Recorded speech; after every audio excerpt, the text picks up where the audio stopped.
नमस्कार, स्वागत है आपका। पहाड़ प्राइम देख रहे हैं आप। आपके साथ मैं हूं लवी गुंबर। आइए खबरों के सफर की शुरुआत करेंगे। सरकार में मंत्री प्रेमचंद अग्रवाल किसी न किसी बात को लेकर सुर्खियों में बने रहते हैं। इस बीच प्रेमचंद अग्रवाल का एक वीडियो सामने आया जिसमें वो एक शख्स की पिटाई करते नजर आ रहे हैं। हालांकि प्रेमचंद अग्रवाल को कहना है कि गलती उस शख्स की ही थी। देखिए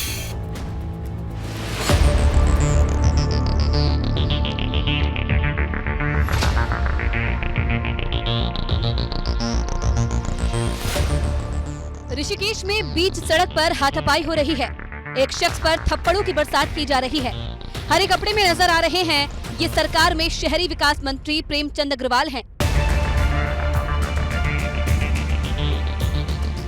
प्रेमचंद अग्रवाल एक शख्स को थप्पड़ जड़ते नजर आ रहे हैं। बताया जा रहा है कि जिन लोगों की पिटाई हो रही है वो जन समस्याओं को लेकर मंत्री के काफिले के सामने विरोध जताने पहुंचे थे। बातचीत हो ही रही थी कि मंत्री प्रेमचंद अग्रवाल ने एक शख्स को थप्पड़ जड़ दिया। इसके बाद मंत्री के साथ मौजूद पुलिसकर्मी इनके ऊपर थप्पड़ और लात घूंसे बरसाने लगे। पुलिस वाले कभी थप्पड़ बरसाते हैं तो कभी लात मारते हैं। मौका देखकर पिटने वाले लोग भी पुलिसकर्मी का विरोध करते हैं और हाथ छोड़ देते हैं। इस दौरान मंत्री प्रेमचंद अग्रवाल भी फिर से एक्शन में आते हैं और इनकी पिटाई करने लगते हैं। इस वीडियो को देखिए कैसे प्रेमचंद अग्रवाल इस शख्स को 2 थप्पड़ जड़ देते हैं। इसके बाद प्रेमचंद अग्रवाल के साथ मौजूद सुरक्षा कर्मी भी इनकी धुनाई करने लगते हैं। अब सवाल ये है कि अगर मंत्री के काफिले के सामने कोई विरोध करने पहुंचा भी था तो मंत्री महोदय को इस तरह से बर्ताव करने की क्या जरूरत थी। सवाल तो ये भी है कि आखिरकार ऐसी नौबत ही क्यों आई। क्या मंत्री के साथ चलने वाले पुलिसकर्मी इस तरह के हालात को कंट्रोल करने में सक्षम नहीं है? एबीपी गंगा के लिए ऋषिकेश से प्रमोद नौटियाल की रिपोर्ट।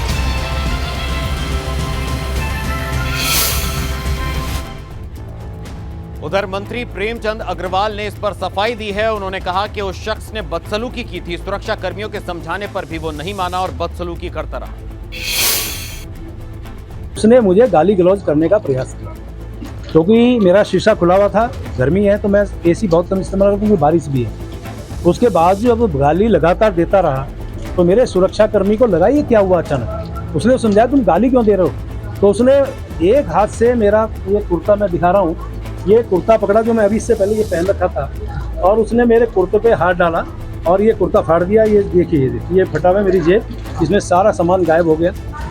और उसके बाद मेरे सुरक्षा कर्मी ने जब उसको समझाने का प्रयास किया कहाँ गौरव, ये इसकी वर्दी फाड़ने का प्रयास किया, ये वर्दी फाड़ी।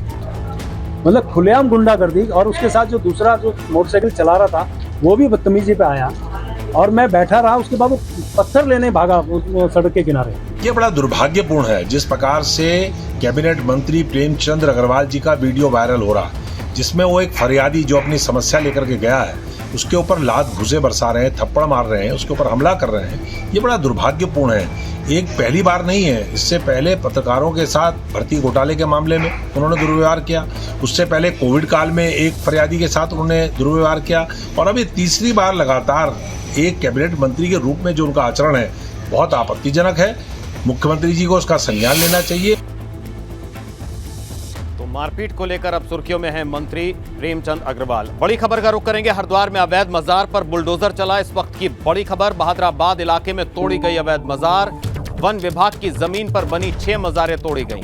तो सरकार के निर्देश पर प्रशासन ने यह कार्रवाई की है। इस वक्त की बड़ी खबर हरिद्वार से, जहां अवैध मजार पर कार्रवाई हुई है। एक्शन हुआ बुलडोजर का।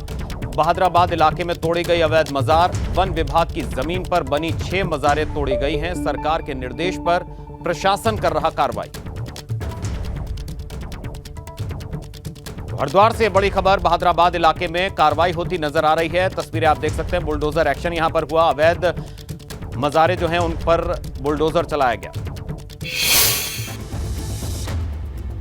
और बात अब चारधाम यात्रा की, तो केदारनाथ यात्रा पर खराब मौसम की मार पड़ती नजर आ रही है। बर्फबारी और बारिश की वजह से यात्रा प्रभावित हो रही है। कल गौरीकुंड और सोनप्रयाग में रोके जाएंगे यात्री। डीजीपी का बयान आया है। कल अस्थायी रूप से बंद रहेगी केदारनाथ यात्रा।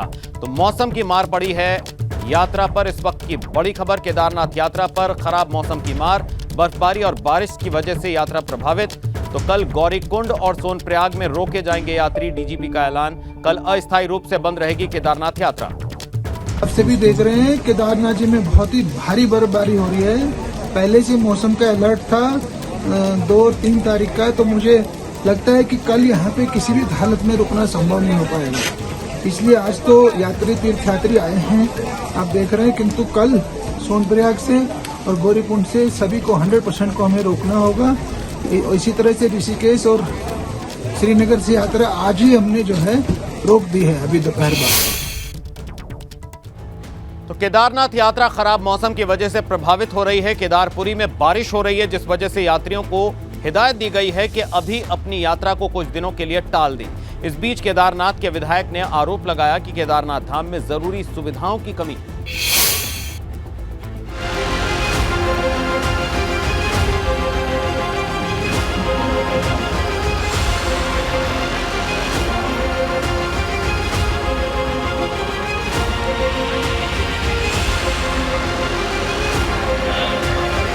खराब मौसम ने केदारनाथ धाम की यात्रा में खलल डाल दिया है। तीर्थयात्रियों की भीड़ उमड़ रही है, मगर बारिश और प्रशासन की बदइंतजामी तीर्थयात्रियों के लिए मुश्किलें खड़ी कर रही है। रुद्रप्रयाग जनपद में लगातार मौसम बिगड़ रहा है। मौसम बिगड़ने के चलते यात्रा भी प्रभावित होने लगी है। कह सकते हैं केदारनाथ धाम में लगातार बर्फबारी हो रही है, तो निचले क्षेत्रों में लगातार बारिश जारी है। बारिश के कारण जहां काश्तकार परेशान है, वहीं बर्फबारी के चलते केदारनाथ जाने वाले तीर्थयात्रियों को भी रोक दिया गया है। आप मेरे ठीक पीछे देख सकते हैं, अभी हम रुद्रप्रयाग जनपद में खड़े हैं और यहाँ पर जो मौसम है अभी भी खराब है। सुबह ही हल्की बूंदाबांदी यहाँ पर हुई है और लगातार बारिश के चलते जो दिक्कतें हैं वो तीर्थयात्रियों को झेलनी पड़ रही हैं। खराब मौसम की वजह से केदारनाथ धाम की यात्रा प्रभावित हो रही है। डीजीपी अशोक कुमार यात्रा की व्यवस्थाओं का जायजा लेने के लिए केदारनाथ धाम पहुंचे हैं। डीजीपी अशोक कुमार ने भी यात्रियों से कहा कि जिन यात्रियों को किसी तरह की मेडिकल हिस्ट्री है, वो अपनी दवाइयां साथ लेकर चले। केदारनाथ जी में आए हुए हैं, आप देख रहे हैं बैकग्राउंड में भैरव मंदिर है। मौसम कितना पैक्ड है ये भी आप देख रहे हैं। मौसम की चेतावनी थी पहले 1 तारीख तक की थी, जिसको मौसम विभाग ने 3 तारीख तक बढ़ा दिया है। इसलिए हमने लोगों से अनुरोध किया कि अपनी यात्रा संभाल करके करें।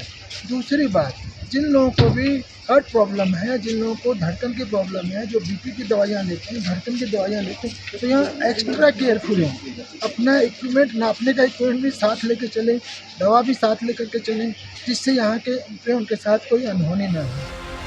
केदारनाथ यात्रा के दौरान प्रशासन के इंतजाम पर कांग्रेस विधायक भी सवाल उठा रहे हैं। केदारनाथ से विधायक शैला रानी रावत ने कहा कि केदारनाथ यात्रा पर जिस तरह के इंतजाम होने चाहिए वैसे है नहीं। मैंने देखा केदारनाथ धाम में जो यात्रा व्यवस्था है वो स्थानीय लोगों के ही भरोसे चलती है। प्रशासन चाहे कुछ भी करे, लेकिन मौसम इतना ख़राब हो रहा है, बर्फ़बारी हो रही है, जो स्थानीय लोगों के टेंट वगैरह की व्यवस्था है वो सब जो है टूट रहे हैं, फेल हो रहे हैं। लेकिन फिर भी मुस्तैदी से खड़े हैं वो। मैं ये ज़रूर कहूँगी कि इस पर प्रशासन को बहुत गंभीर हो जाना चाहिए। थोड़ा विलम्ब कर दिया गया और पहले हो जाना चाहिए। हर बार यात्रा में यही होता है। केदारनाथ धाम में एक तरफ रुक रुक कर बर्फबारी हो रही है, तो वहीं बारिश ने यात्रा की रफ्तार को कम कर दिया है। 4 धाम यात्रा डिरेल होने को है, मगर सरकार के 2 बड़े मंत्री सतपाल महाराज और धन सिंह रावत प्रदेश से बाहर है। यही वजह है कि कांग्रेस ने सरकार को घेरना भी शुरू कर दिया है। बदहाली है, बदइंतजामी है, पड़ावों पर पानी की कमी है, रैन बसेरों की कमी है, रहने वाले होटल्स की कमी है। और जोशीमठ जो बद्रीनाथ का पहला पड़ाव है और बहुत ही महत्वपूर्ण है, 80 करोड़ से ज़्यादा हिंदुओं की आस्था का केंद्र है, उसकी जो बदहाली है, लेकिन सरकार अपनी तरफ से बिल्कुल ही उदासीन है। और इसका उदाहरण यह है कि प्रदेश का स्वास्थ्य मंत्री कर्नाटका के चुनाव में व्यस्त है, उसको अपने प्रदेश की 4 धाम यात्रा से कोई लेना देना नहीं है, उसके लिए चुनाव ज़्यादा महत्वपूर्ण है। और यहाँ का पर्यटन मंत्री भी गायब है, जो पिछले वर्ष भी गायब थे, जिनको यहाँ होना चाहिए था, यात्रियों की सुविधा देखनी चाहिए थे। यात्री परेशान है। 25 अप्रैल से केदारनाथ धाम की यात्रा शुरू हुई है।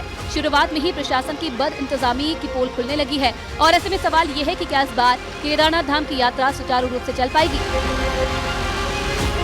एबीपी गंगा के लिए देहरादून से अजीत सिंह राठी के साथ रुद्रप्रयाग से रोहित डिमरी की रिपोर्ट। तो 20 मई से हेमकुंड साहिब की यात्रा भी शुरू होनी है, मगर हेमकुंड साहिब में पिछले कई दिनों से बर्फबारी हो रही है, जिससे कपाट खुलने की तैयारियां प्रभावित हो रही हैं। हेमकुंड साहिब में अभी भी 10 फीट तक बर्फ जमी हुई है।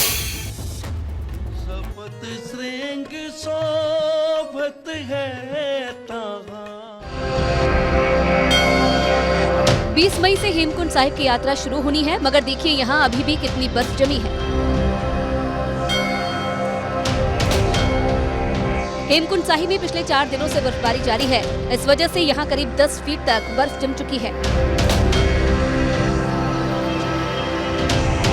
सेना के जवान हेमकुंड साहिब मार्ग से बर्फ को साफ करने में जुट गए हैं। खून जमा देने वाली ठंड में भी काम युद्ध स्तर पर जारी है।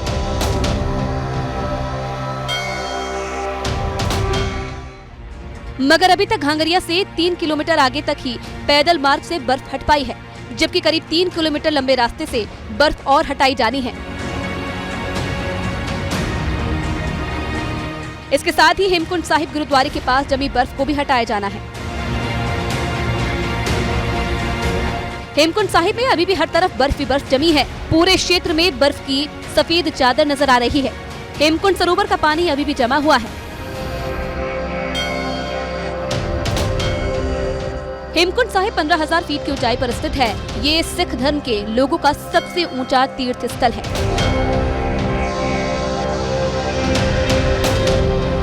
यहाँ सिखों के 10वें गुरु गोविंद सिंह ने साधना की थी और इसीलिए ये स्थान सिख धर्म के लोगों के लिए पवित्र माना जाता है।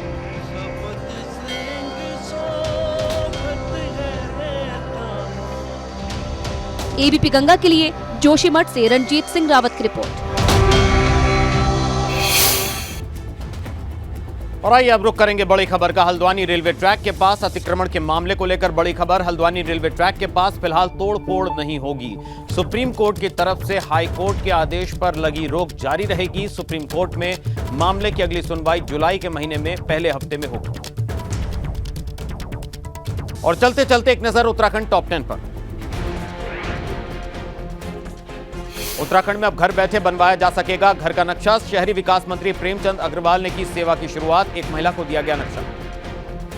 सांसद अजय टम्टा ने अल्मोड़ा दौरे के दौरान की आम लोगों से मुलाकात। टम्टा बोले, पर्यटन के क्षेत्र में मिल रहा उत्तराखंड को बढ़ावा। रुड़की के सिविल अस्पताल में फार्मासिस्ट का कार्य बहिष्कार। हर दिन 2 घंटे तक कार्य बहिष्कार कर रहे फार्मासिस्ट। 15 मांगों को लेकर चल रहा आंदोलन। टिहरी में नरेंद्र नगर के पास स्लाइडिंग जोन को लेकर डीएम के निर्देश। G20 सम्मेलन को देखते हुए स्लाइडिंग जोन की मरम्मत के निर्देश।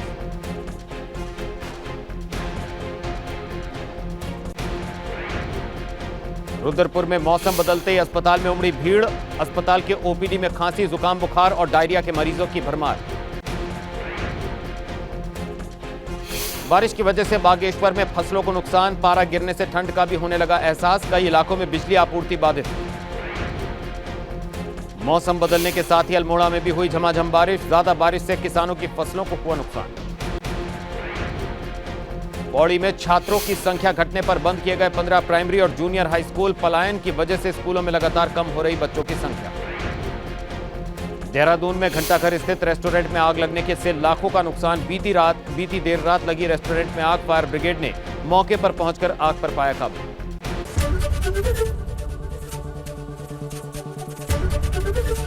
एबीपी गंगा, खबर आपकी, जुबान आपकी।